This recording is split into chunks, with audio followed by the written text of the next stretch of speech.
Good morning, Sophia Henderson. How are you? Shay, how you doing? Hope everybody's doing well. Gonna do a Wordsworth trilogy today, which I'm looking forward to. Big Wordsworth fan.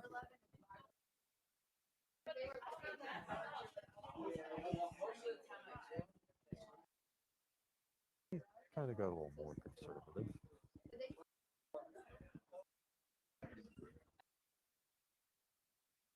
All right, guys, let's get started here. For the sake of the recording, this class is entitled the Wordsworth trilogy. So it's three brief but gems from Wordsworth. And tomorrow we will have a quiz on Wordsworth and Blake. So the two poems from yesterday and the three poems from today, right? So, but we will have covered them. And the homework for Wordsworth is very exacting, meaning that if you answer those questions correctly and pay attention in the next few minutes, you should be able to answer those questions correctly. All right, so that'll be the first quiz of the term. And we have the second homework assignment of the term. One of the things I like to do, particularly in the third trimester. And third trimester, ladies and gentlemen, this year is as long as it could possibly be. Catch a break on that. I always tell the kids, uh, psychologically, it's probably always better to have a long second, even though March gets to be a really long haul. But when Easter is really late, maybe a little better because third trimester is short. But hey, it is what it is at this point. So, guys, let's take a look at Wordsworth. And I'm very much into the Romantic poets. He's one of the older ones, but he and Keats are probably, to me, the great Romantic poets of the age. One of the reasons I like Wordsworth is that he's so accessible. All right, his themes are pretty much easy to grasp. So when you're reading poetry, particularly as a young person, that's kind of nice to know. Not that they don't have profundity and depth, but they are also simple, much like Hemingway, right, with prose. Okay, Wordsworth with poetry. Wordsworth, if you talk about somebody having a good run, I mean, he lived till 80 years old at a time. People just didn't live that long. But he was great on these walking tours. I mean, he would walk. They go on these tours and stay. England was known for their inns, right? Half pub, half hotel, right? So he would go on these walking tours in the Lake Country where he lived, and he would walk all day, and then he would stop at these places, and it was a great inspiration for his poetry. He's really the nature poet, the inspiration of nature. All right. He's the first poet laureate of England, meaning he symbolizes the country. When he was a young man, he was very much influenced by the French Revolution.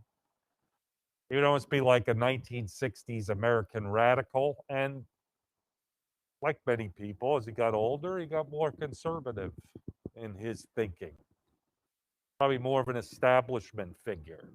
All right, but we're going to take a look at these three gems of a poem. And as I said yesterday, you could probably answer the homework as you listen in class. This time I put the three poems, then I put the questions, right after, so makes it easier. And then we have everything that we need. All right, so we look at the world is too much with us. Does anybody recall from yesterday what I said that the Romantic era reacted to? Very specific event in England going on that the writers seem to react to. Anybody remember Daniela? Industrial Revolution. Daniela was home when I said that. Very good. The Industrial Revolution. So the world is too much with us is a direct reaction to the Industrial Revolution. Let's read the whole poem first, and then I will go back and add my brilliance to it. All right. It says, the world is too much with us, late and soon. Getting and spending, we lay waste our powers. Little we see in nature that is ours. We have given our hearts away, a sordid boon. This sea that bears her bosom to the moon, the winds that will be howling at all hours and are up gathered now like sleeping flowers. For this, for everything, we are out of tune. It moves us not. Great God, I'd rather be a pagan, suckled in a creed outworn. So might I, standing on this pleasant lea, have glimpses that would make me less forlorn. Have sight of Proteus rising from the sea, or hear old Triton blow his wreathed horn. All right, so let's see what he's getting at. Okay, the world. If you had to guess, what would you think the world means when he says the world is too much with us? What kind of world?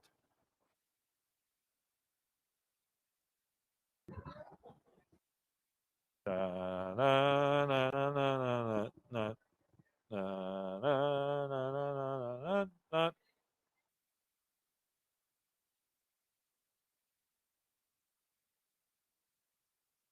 Material world, right? The material world. What do I mean by the material world, Michelle Torres? Excuse me?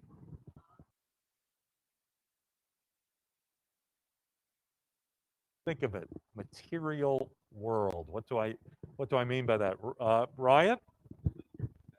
Exactly. Exactly. Your possessions, right? The world is too much with us. Getting and spending.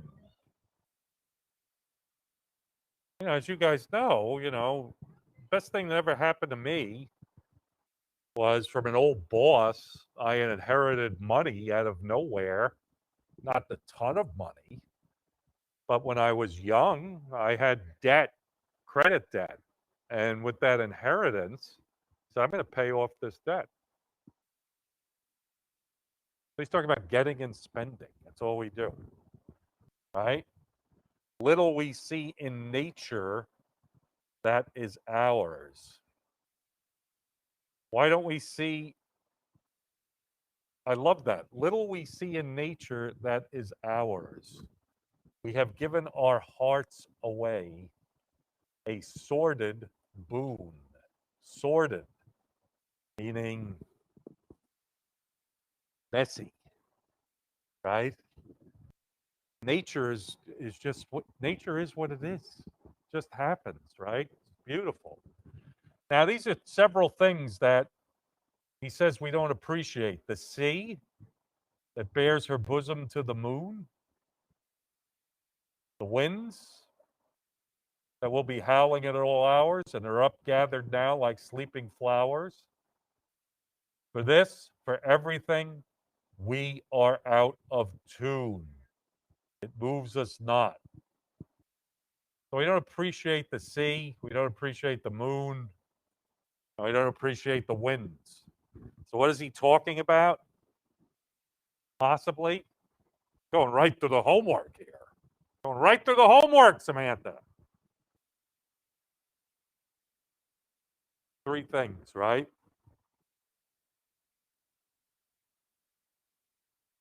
What could those three things symbolize? Those three natural things, things that we are sort of failing at because of the Industrial Revolution. The plagues, I hate to say this, but the plagues actually helped the economy, right? Because there were fewer people, so people made more money, right? So essentially, what this could be God, this could be interpersonal relationships, and just nature on the surface. We're not in tune with it. God, interpersonal relationships, nature. Nothing moves us, right? And he says, Great God, I'd rather be a pagan, suckled in a creed outworn. So when you're suckled into something, right? It's like we talked about the piglets in Lord of the Flies with the sow, right? The suckling pigs, right? So I'd rather be a pagan believing in something that does not exist, right? So might I, standing on this pleasant lea, have glimpses that would make me less forlorn, have sight of Proteus rising from the sea, or Triton blowing his wreathed horn. Now, these are characters from Greek mythology. They said, I'd rather be a pagan. Now, why would he rather be a pagan? That's really the question. Why would he rather be a pagan? Anybody know? Daniela? Yes. Yes. At least they believed in something, right, Daniela? At least they believed in something. They didn't believe in getting and spending. They said believed in, perhaps, I don't know. You go down to the ocean and it the sun is setting and you see a lot of people really have a faith experience. You go upstate to the retreat house and everything is done. The brothers put in some of these waterways even man-made because we want people to be surrounded by nature. So he's basically saying what the same thing that the philosophy of our school is, right? Atmosphere that educates, right? So at least these pagans believed in something. What do we believe in? Getting and spending? This one I haven't done in a while, but I wanted to throw it in. Wordsworth had a child that lived in France, and he was walking along. And if you've ever been to northern France, beautiful. So he's walking with her, with his daughter, in the great city of Calais, right? And he's taken in the nature. He says, It is a beauteous evening, calm and free. The holy time is quiet as a nun. Guys, why does he, from what we just heard about him with the pagan stuff, with the being out of tune with nature, what does he mean by that? The holy time is quiet as a nun. It's a simile, right? So why does he compare it to the quietness of a nun? Anybody have any idea why would he do that? Comparing the beautiful evening, calm and free, to the quietness of a nun. Right.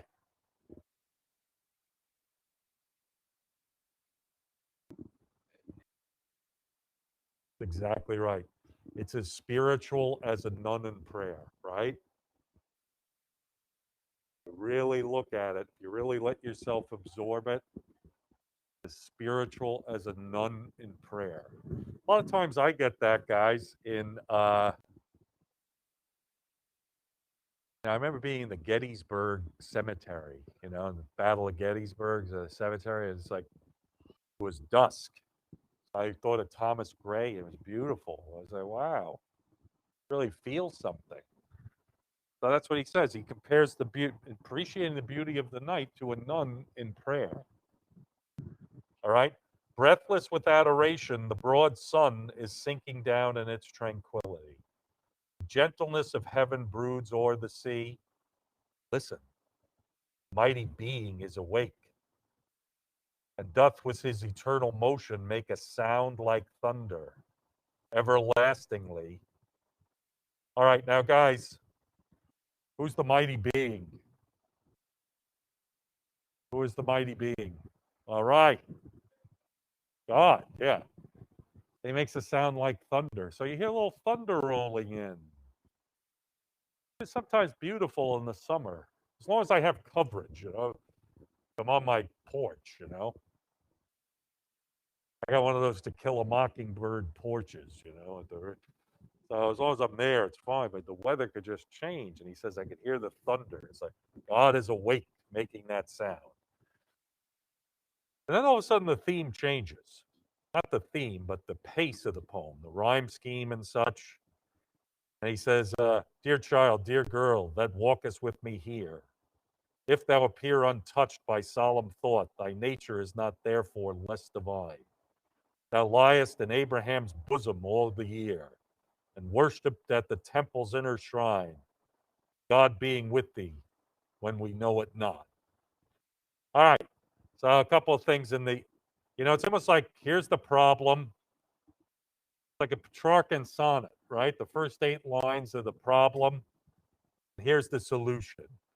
So he's talking to his daughter, and he basically says that are untouched by solemn thought. The girl, right? So he's like intellectualizing this, comparing it to the quietness of a nun and the great being, and she just is appreciating it. He can't articulate it. It's like Simon in Lord of the Flies, right? We said he couldn't articulate things. So she just sort of takes it in, right? But he says it doesn't mean less to you than it does to me. The nature is not therefore less divine just because you don't have the same viewpoint as I do, right? Thou liest in Abraham's bosom. Now you guys know Father Abraham, right, from the Old Testament. And they would say souls, people before they go to heaven, they lieth in Abraham's bosom. But he loves his daughter so much. Such a great way to say that, right? Thou liest in Abraham's bosom all the year. In other words, she's heavenly. She's bound for heaven because she rests in Father Abraham's bosom. Worshipeth at the temple's inner shrine, God being with thee when we know it not. So in other words, he knows things that she doesn't know. It's like taking your son to a baseball game. And he comes in and he loves the crowd and he do it for the first time. And you know the game. You could guess the pitches perhaps, and he doesn't. But it's no less enjoyable for him than it is for you. All right. So, My Heart Leaps Up, which is the final poem, a brief one, but a good one. All right. Now it says, My heart leaps up when I behold a rainbow in the sky. So was it when my life began. So is it now. I am a man. So be it when I shall grow old, or let me die. So, guys, in that, and Samantha, I know you're probably doing this, following along as I do this with the work. His heart leaps up when he sees a rainbow. My heart is full. I can't contain it, right? So it was when my life began, when I was a child. So is it now I am a man, middle-aged. So be it when I shall grow old. So childhood, manhood, old age. Covers all three. Or let me die. You can't be that guy who sits there and goes, oh yeah, rainbow. Okay. That's a rainbow. Isn't this great? It's about maintaining your passion. That's what this year has taught me, maintaining your passion. You still have to have it, maybe even more so. Then he says, the child is the father of the man. And I could wish my days to be bound each to each by natural piety. What does it mean to be pious, guys? What does that adjective mean? If we say somebody is pious, grow up. Very good. Excellent. Yeah, devout, holy. Well said. Right? So he says, I wish each of my days are bound with natural piety. So he sees a lot of divine inspiration in nature. Right? Now, let me ask you something. The child is the father of the man. What is that an example of? Does anybody have any idea, Rob? Yeah, very good. It is a metaphor, but it's also something else. Daniela? Yeah, it's a paradox. And a paradox is a seemingly absurd statement that happens to be true. So you know what's coming next. How is the child the father of the man? He could have been talking not only about himself, but he could have been talking about William Blake, the poet from yesterday. As I told you, Blake was very childlike, and I didn't mean that as an insult. I envy that, right? So how could the child be the father of the man? Ryan.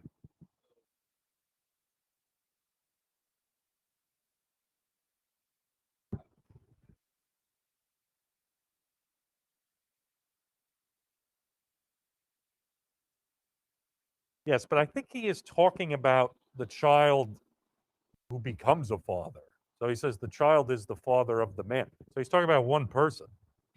Child is the father of the man. So we're talking about the person as a child and the person as a man. So when you look at it that way, how could you as a child be the father of the man? Joe.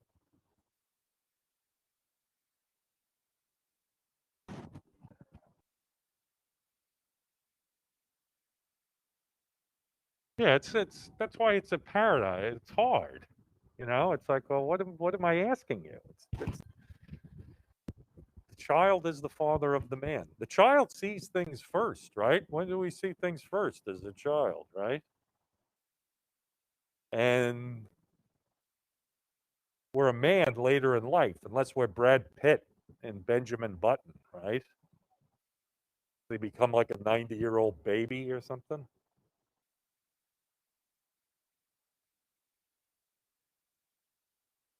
F. Scott Fitzgerald short story, by the way, Benjamin Button. But anyway, you see things for the first time, so you're like the father. So he's playing on words, right? Our fathers see things for the first time. Our fathers are our mothers, right? They see things for the first time. And as we know, our attitudes are formed at a young age. So what he is saying is if you can really accept things and have a passion about something as a child, it's never going to die. You shouldn't want it to die. So if I'm a child, I see it for the first time. So I'm the father of my later self. What do I love?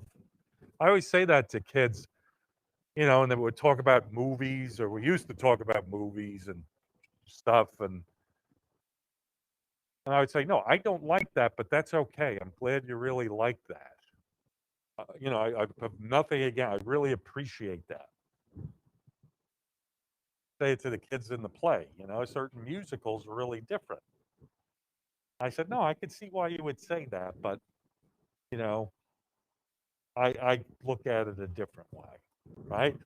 So when you're a child, you want all that childhood enthusiasm and that passion. You don't want that to go away. You don't want that fire to be extinguished, so to speak. The passion you have for things. So I try to get kids to read. Try to read something. You don't have to read what I tell you to read. Read something that you're gonna like, because when you get older, you're gonna really appreciate that. Otherwise it's just perpetual boredom. One of the kids upstairs said to another kid, it was like we were at the end, and he says, God, you have the taste of a 55-year-old man. I said, well, Joe, what is that? What's your taste? Like, well, I like those true to life documentaries on Netflix and Breaking Bad and Sopranos, and I do have the taste of a 55-year-old man because I'm 55 and I like that stuff too.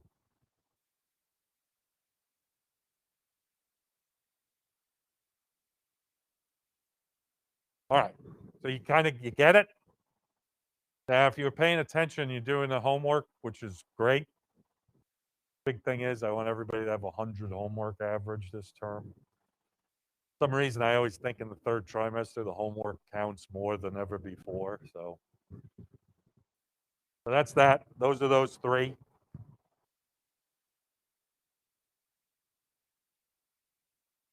Guys, I hope you got this down. Remember, we got a quiz tomorrow. Folks, just do me a favor. Just remember to sign the bottom of the homework. I would appreciate it. Let me make sure I get everybody's name. Okay, I got everybody. You guys have a great day, and I will talk to you tomorrow, okay?